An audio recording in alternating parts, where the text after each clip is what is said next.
Hello, sports ballers, and welcome to your one-stop shop for all things Tennessee Pro Sports. I'm Dylan Simmons, joined by Catherine Gorbett and the man making his triumphant return, Mr. Evan Snyder. Mr. Snyder will also be joining us for the rest of the season. Now, let's get the party started and get right into the fun. As Iron Eagle said on Sunday, this is what dreams are made of. The Final Four is now set after a dramatic 4 days of fun. UConn, Purdue, Alabama, and NC State will battle harder than Super Saiyan Goku in Phoenix, Arizona. Now, we have to settle the madness. But Evan, out of all these teams, who do you think is going to be playing for the ultimate crown, and what do you think first up of Purdue? I think this is going to foreshadow a little bit to what my hot take is about. I really like Purdue. You know, Zach Edey has been an absolute dog this entire March Madness. And really, Purdue has kind of coasted throughout the entire, March Madness bracket in a whole. The really only challenge that they've had so far is Tennessee.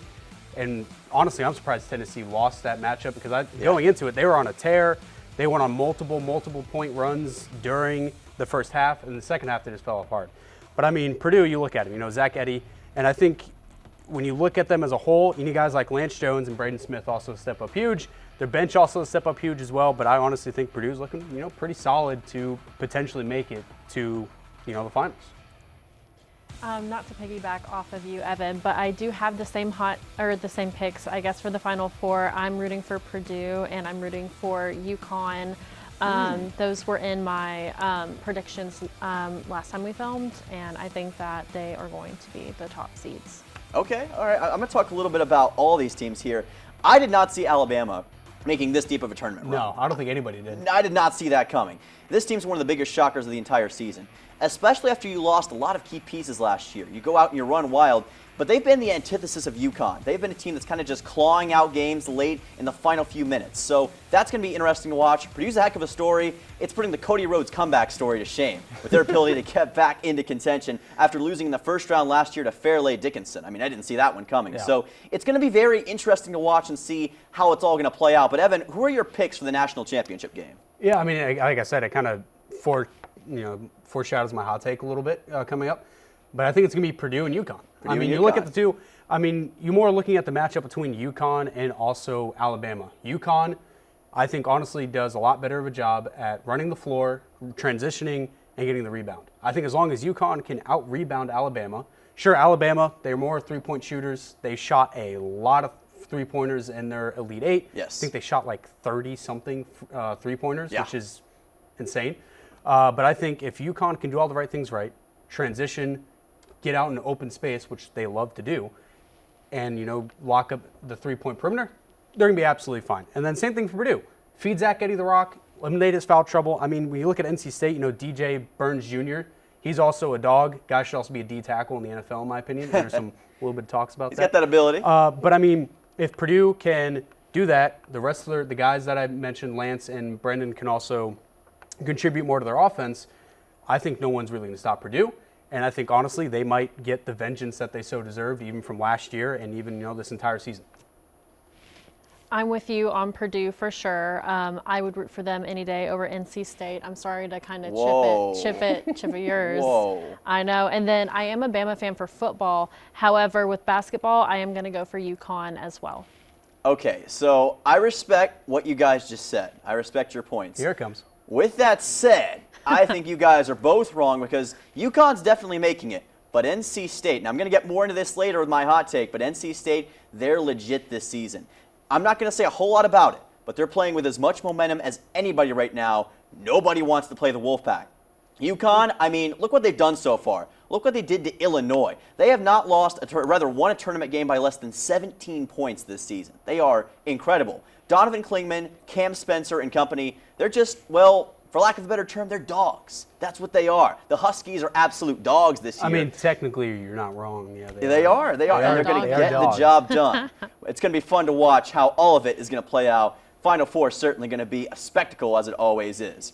Now, the Preds, they were once the hottest team in the NHL not that long ago, but they've fallen on hard times like Dusty Rhodes in the last 3 games. Smashville was wrecked by the Colorado Avalanche by a final score of 7-4, and a 4-point performance from the one and only Nathan MacKinnon. The question has to be asked now, what's going on with the Preds in these last 2 games? I mean, For those that watched season 3 of Sportsballin, they saw my multiple mental breakdowns about talking about the Preds. But I mean, you look at this game, sure, they lose a match or a game against the Coyotes that they arguably should have won. And I mean, even look at this one. I think, honestly, a couple power plays go a little bit differently.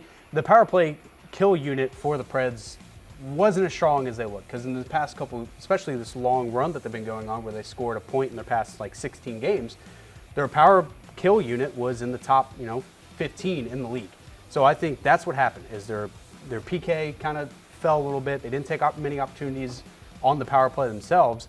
And I think, too, they just got out-hit, they got outshot, and even the face-offs. I mean, the Preds, when they were on that big win streak and had that point streak, Ryan O'Reilly and, and a lot of those guys that take the face-offs were big factors of why they had so much success in setting up guys like Roman Josi, Philip Forsberg, on that stuff. But honestly, not really much to worry about. You still have the number 1 wild card spot. I don't think there's much to panic about the Predators after just dropping 2 games.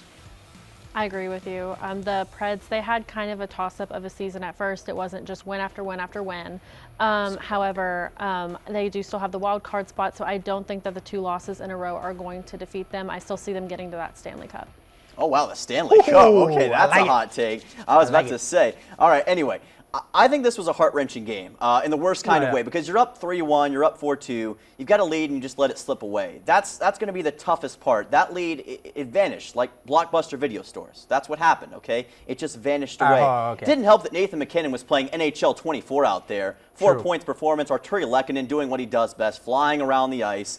I think it's just a case of the Avalanche playing at their absolute best. We know that they're a Stanley Cup contender when they're at their best. And arguably, too, the Avalanche have been probably the best team in hockey. Yeah. And they just really haven't lived. Sure, they have the championship, last year, but for the most part, especially this year, they've been a really good team. I mean, they're over 40 wins. They're at the top of their division, but they've been kind of almost hit or miss too so far this season as well. It seems like in certain aspects of their game. And I think obviously they put on a clinic of showing why they are the best team in the West right now. Yep. And they could even make a very deep run as well. So Could very well see it happening. Yeah, so I mean, not a big sweat again for the Predators. I mean, you move on to it. You move on to the next game, I believe, against the Sharks. Yes. And, but if you lose to San Jose, then it's going to be trouble. It's going to be trouble. If you lose to the Sharks, I'm going to cry. Yeah. But anyway. Anyway, it's getting tense, to say the least, in Bridgestone Arena. But when we come back, we talk the Crew from Columbus tying Nashville SC and the Grizzlies getting abracadabraed by the Orlando Magic. Stick around on Sportsballin. The stars come to Middle Tennessee State University, and students come here to become stars no matter what they pursue. We're the only college of media and entertainment in the world, just outside the heart of Nashville. Look, mic check 1 2, everybody listen. When you do it like this, ain't no competition. I'm talking B.I.G., VIP. Treat them like a front row seat and make them pay attention. If I shoot for the 3, then I ain't never missing. Cranking up the degrees like I was in the kitchen. Can't lose, got too much to prove. And when you do it all, it get too hard to do it. Our curriculum and facilities are cutting edge, and our relationships with industry leaders give students an edge over the competition. Check it out. You can get real-world experience with degrees in recording industry, media arts, journalism and strategic media, and more. Media and entertainment at Middle Tennessee State University. Learn to shine. Thousands of families affected by disasters, like the recent hurricane, urgently need support. You can help the American Red Cross provide warm meals, shelter, and hope to families when they need it most. Please donate today to Red Cross Disaster Relief to help people affected by disasters, big and small. Go to redcross.org or call 1-800-RED-CROSS today. Your support is critical. We can't do it without you. A smile. It can show how we feel. It can change the course of our lives. But what would life be like if you weren't able to smile? It doesn't have to be this way. Since 1999, Smile Train has been helping children experience the simple joy of a smile. To learn more, call or go online now. The thought of my sons growing up without me inspired me to quit smoking. I talked to my doctors, and then I threw away all my cigarettes, ashtrays, and lighters. I started exercising instead of smoking. Letting my friends online know I was quitting kept me on track. Staying away from alcohol when I was first quitting was key. I kept on trying, learned something each time. Do whatever it takes. No matter how many times it takes. We did it. You can too. For free help, call 1-800-QUIT-NOW. Welcome back. Nashville SC challenged the Columbus Crew this past Saturday in the Music City. SC scored back-to-back goals late in the first half, but were stunned by a 79th minute goal from Marino Heinstroza. Evan, what could have Nashville have done differently to put this game away? Not let Messino score. That would have been a good idea. I mean, it's a tough game because, like Mooney Hucktar, he scored a goal, and, he's a Golden Cleat winner. So, I mean, it's expected. But, I mean, I think, honestly, you look at it, they just didn't have the greatest second half. And penalties weren't too much of a problem. I think it's just they had a really bad second half. And that's really been kind of the Achilles heel of this Nashville SC team, is they start off strong, or, there's a couple games where they did fall behind, but they start out strong. They score a goal, or, they go into the second half without letting up a goal scored, and they're tied up, and they finally score. But I think it's just, that's been the issue, is once they score goals and get a lead, they're not keeping their foot on the gas. And that's what you have to do, especially in the MLS. Once you score, you got to keep the pressure on. And I mean, they even got out, Columbus Crew had major ball possession. I think it was like 60-something% of the time they had, and Nashville SC only had about like 30 or 40%. So that's also a big factor of, I think, why they tied this matchup. Nashville SC hasn't really been on fire in my opinion this season. So seeing them tie, it's better than seeing them lose for sure, but they did play a great game. Fair enough on that one. And I think that you said it perfectly, Evan. Foot off the throttle late. That's been the biggest problem for them. Now, Mukhtar, I got to give him congrats. That was his first goal in 2024 that he actually scored in this game. So he's been in a bit of a drought lately. I'm glad to see him getting back, but I hope it leads to more in the future. Having that said, when you win a Golden Cleat, that's true. Eventually, at some point, I guess you're due for regression. But they had a couple of shots that were inside the 18 that I think they could have made in this game. And you were right about the possession. Columbus won at 65-35, 89% pass accuracy. That was a huge difference in this game. SC's got to play well late in full time, or else they're going to lose games more often, or more likely in matchups like this draw. And I mean, at least the beauty of it is, sure, you only have one win on the season, but you're still not sitting terribly in the standings, because even if you draw, you still get a point. Yeah. So, I mean, obviously when you win, you get 3 points, and obviously you want the 3 over the 1. But you got to look at it, they're 4-1-1. So, I mean, you're not sitting terribly, probably not where fans were expecting SC to be sitting, because coming off a pretty solid year where they made the playoffs, they did a decent playoff run, and they looked pretty good, with Haney and stuff like that as well. And he, like you mentioned, he just finally scored his first goal, which a lot of fans, he probably had a lot of pressure. So now that I feel like he has that one goal kind of off his chest, he's going to go in. He's going to go into more games now, playing with more confidence. He's like, all right, I got that first goal out of the way. Let me now try to do my thing. Yes. And everybody knows what he's capable of. And hopefully that'll take the pressure off his shoulders, so to speak, alleviate some of that. Now, Webster's Dictionary says that struggle is to proceed with difficulty. Now, the Memphis Grizzlies, they have embodied that phrase throughout their entire season. And against the Magic, it was no different on Saturday. The game was about defensive strategy, as no player surpassed 20 points all night. In the end, the Magic were able to down Memphis by a final score of 118-88. We say this a lot, but what went wrong for Memphis this time? They just suck. I mean, there's no. I mean, there's. Oh, no. I mean, I'm sorry for all the Grizzlies fans, especially Houston Chapman, for Houston, who's been struggling this all year. I mean, look, there's only so much you can do when your star, like 3 of your star players, are out with injury. There's not much you can do. I mean, John Morant, who knows when he's coming back? I don't think he's going to play next year. I think he's going to collect his paycheck and just sit on the bench the entire time. But I mean, there's not much to talk about. I mean, they, like you mentioned, you literally said it in the intro that nobody on the team scored over 20 points. And when you do that, you're not going to win a basketball game. Exactly. And you know what? I think you said it right. Not much to talk about, so we're going to move on. Now, Memphis, have you heard of Elimination Island? Because you're on it. When we come back, toast that bread and heat up the stove for our hot takes of the week. Don't go anywhere.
for?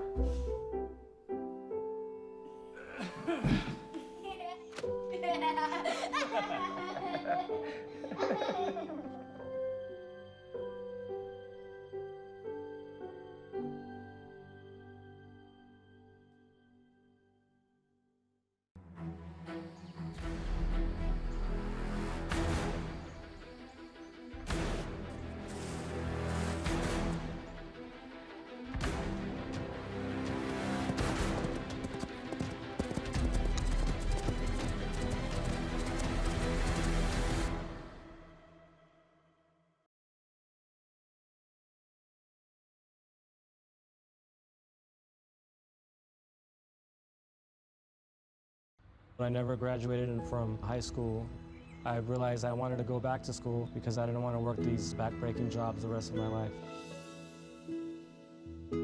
With the help of my father and having my son, that was all the motivation that I needed to come back to school. I felt accomplished, made me feel that I could take on whatever challenges life throws at you. Find free adult education classes near you at Finish Your Diploma. As Ohio players would say, fire! It's hot take time. Evan, what do you have for us? I'm not even going to comment on what you just said. Anyway, so my hot take is both number 1 seeds will play in the NCAA finals. We kind of talked about it in our first segment. So, and my prediction already was, Purdue versus UConn. And I think, honestly, you look at both teams, kind of who they're matching up against. Sure, like you mentioned, NC State going to be I feel like Purdue a pretty solid run for the money. I just think Purdue prevails. And then you also, too, look at UConn. They've also, breezed through this entire tournament. They're looking to two-peat, go back-to-back, and be one of the first teams to ever do that. So they're kind of playing with a chip on their shoulder. And all the stuff that I mentioned against Bama, if they can limit the three-point shooting and stuff like that and really protect the perimeter, they'll do absolutely fine. And I think this is going to be the first time that, we really see, last one was back in 2021. We saw 2 1 seeds match up. Yeah. And that was Baylor and Gonzaga. I think we get a repeat this year. Purdue versus UConn. That is my hot take. I agree with you there, Evan. It's not a hot take on my end. I was rooting for UConn as well. So go Boilermakers. Wow, UConn people here. Okay. Well, I'm going for the Boilermakers. I can see where you're coming from with this hot take, and I do think that one of the 1 seeds will play in the championship, but it's not going to be Purdue. Purdue's not going to make it. The Boilermakers are too reliant on one guy. I'll talk more about that later. But he accounted for over half the points that Purdue scored against Tennessee. Do you think they're going to be able to maintain that against NC State? 100%. Because, I mean, DJ Burns, sure, he's a big body in the paint, but he's probably going to foul Eddie. Or they're going to foul Zach Edey a lot. Yep. And that's what, Tennessee's mistake was. They double-teamed Edey, which I think if NC State doesn't do that, they might have a solid shot. Okay. But they sent Zach Edey too much to the free throw line as well. Yep. And the other point you could make, too, is their bench also not doing much. I think if Purdue's bench can help, because one guy had 25 minutes. He scored 0 points somehow. Yep. Don't know how your D1 basketball player can do that. But anyway. Man. There's a reason why they're playing, though, and I'm sitting here. But I think if the bench can contribute as well, and they can really limit also the paint ability of NC State, and also out-rebound NC State, because NC State's also really heavily rebounding. They are a good rebounding team. They're going to be a tough team to beat. But all right, Catherine, what's your hot take? Okay, my hot take is that Max Verstappen is not going to get podium in the Japanese Grand Prix. Whoa. I know. Blasphemy. Well, in this most recent Australian Grand Prix, he actually had to forfeit. He didn't get to finish. He had an incident where his brakes caught fire. And he actually, I'm predicting that he's going to get an FIA penalty before the season's over. There's 24 races in a season. We only have 21 left. Now, you can only change a part of your power unit 4 times, except for exhaust, you can change 8 times. He's already changed 3 of them. And there's only 21 races left, and he's already gone through 3 out of the 8 he can have. So I think he's going to end up getting penalties. I think the reign of Max Verstappen just being first always is to an end. We actually had Sainz, Leclerc, and Norris as podium, so we're seeing a lot of Ferrari and McLaren right now. I think, as a Max Verstappen fan, go Supermax, by the way, and Red Bull. Gosh. I think, sure, the reliability, I mean, people really haven't talked about it too much during the offseason and the postseason, because normally, Red Bull has been really reliable. Like, very rarely do they have reliability issues. And I think the engines, it's kind of, they're still trying to figure some things out with the engines with Honda leaving. So, I mean, I kind of agree with you there, Catherine, that the power unit and powertrain issue could come later, be an issue later down the line. But I don't think it's really going to be an issue these next couple races. And to think, I mean, sure, he DNF'd and his brakes failed. And that's not even his power unit. You know, his brakes failed. Not really much he can do about that, unfortunately. But I think going into Japan, especially how dominant Red Bull has been at Japan the past 2 years, minus with just Max Verstappen, but also with Checo, Sergio Perez, I think Max Verstappen's still going to podium. But I mean, sure, Carlos Sainz, he does have a good case at possibly winning this race. And he's looking really good in that Ferrari seat, and I kind of want him to, do really good in the Ferrari seat with them getting rid of him. But anyway, that's story for a different take. But I still think that Verstappen will podium, if not win, the Japanese Grand Prix. He's going to win. He won in Japan last year, and he won the first 2 races of this season. He'll win this race. That is my prediction. But for my hot take, NC State will win the national championship in college basketball. I almost feel like we need the NWO Wolfpack theme blaring out because, they are the Wolfpack, and it's like the song says. They're causing mass destruction, and you better not turn your back on the Wolfpack. Now, I know this one is bold considering what we have never seen a seed lower than 8 win the national championship, right? But this team, they had that Cinderella energy. Listen, they have beat some of the best teams in the country. North Carolina, Texas Tech, Marquette, Duke twice. That's a pretty good resume if you ask me. They have a roster that is playing as well as anybody in the country right now. DJ Burns, he's lighting up Spotify and the basketball court. DJ Horn, he's nailing deep shots like they're going out of style. And this team has a belief and is dangerous in March and April. I think they have the mindset and the roster to beat Purdue. And like I said before, Zach Edey, he's really the team for Purdue. And if you can stop him, I think you can stop the Boilermakers. And I think of all the teams left, they've got the best chance to beat UConn with that roster and the momentum they're playing with right now. UConn has not quite experienced that yet. I mean, I kind of agree with you a little bit. NC State has definitely been kind of like wow, they're actually, I didn't think they would make it past, the first round of 64. I thought they'd be bounced before then. But I mean, you also got to look, they're also the only double-digit seed to make it to the Elite 8 at 11. Right. And again, you make really good points. They beat Duke twice, and I watched their ACC championship matchup against Duke, and I thought Duke was going to mop the floor with them, but they didn't. So I think you do make a pretty strong case. They do look really good, and they do have a pretty stacked resume, beating Marquette, who's the number 2 seed. But I just think when you look at it, I just don't think they're going to be able to control Zach Edey. And the pieces that I mentioned for Purdue, if they can get rolling, I really don't think you're going to stop this team. And I mean, sure, DJ Burns and Moore are also really, really good as well. But I just don't think NC State really has it in the long run to beat Purdue. I am going to go against you, Dylan. I don't think that NC State is going to win the championship. I'm sorry. I would pick Bama. Hurt my feelings. I would pick Bama up there over them, to be completely honest. Of course you would. Of course you would. Well, nothing Alabama. but dad. But I mean, you do make a pretty solid case, though. It's been an amazing run for NC State no matter what happens. I think, sure, everybody wants to be a national champion, but you look at it, I think you hang your head high if you lose against Purdue because you're playing arguably the best team in the country, one of the best players in the country, and an 11 seed, only double-digit seed to make it that far. You should put some respect on NC State's No, I put name, some Evan. respect on the name, but anyway. The heat, it may never simmer down after that. When we return, fill out the multiple choice sheet because we have our hot takes of the week, or picks of the week, rather. Don't go anywhere.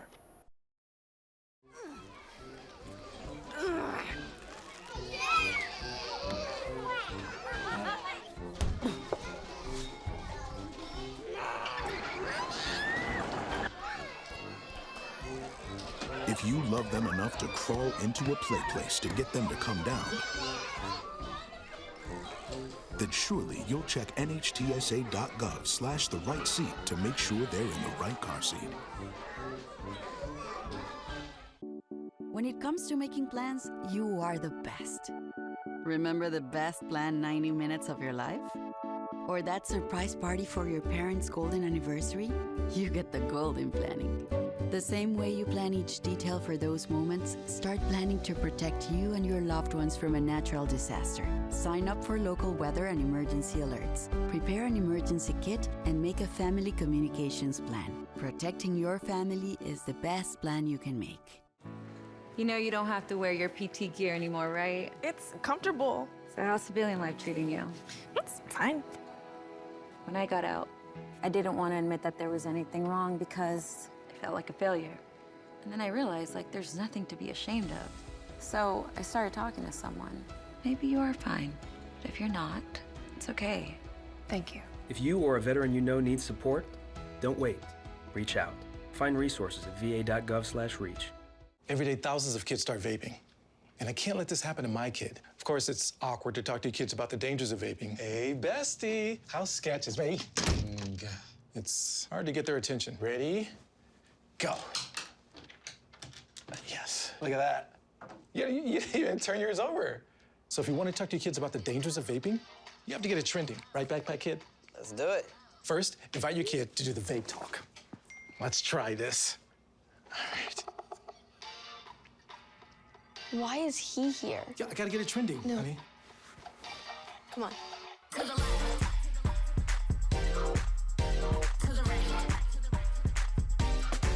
Let's go.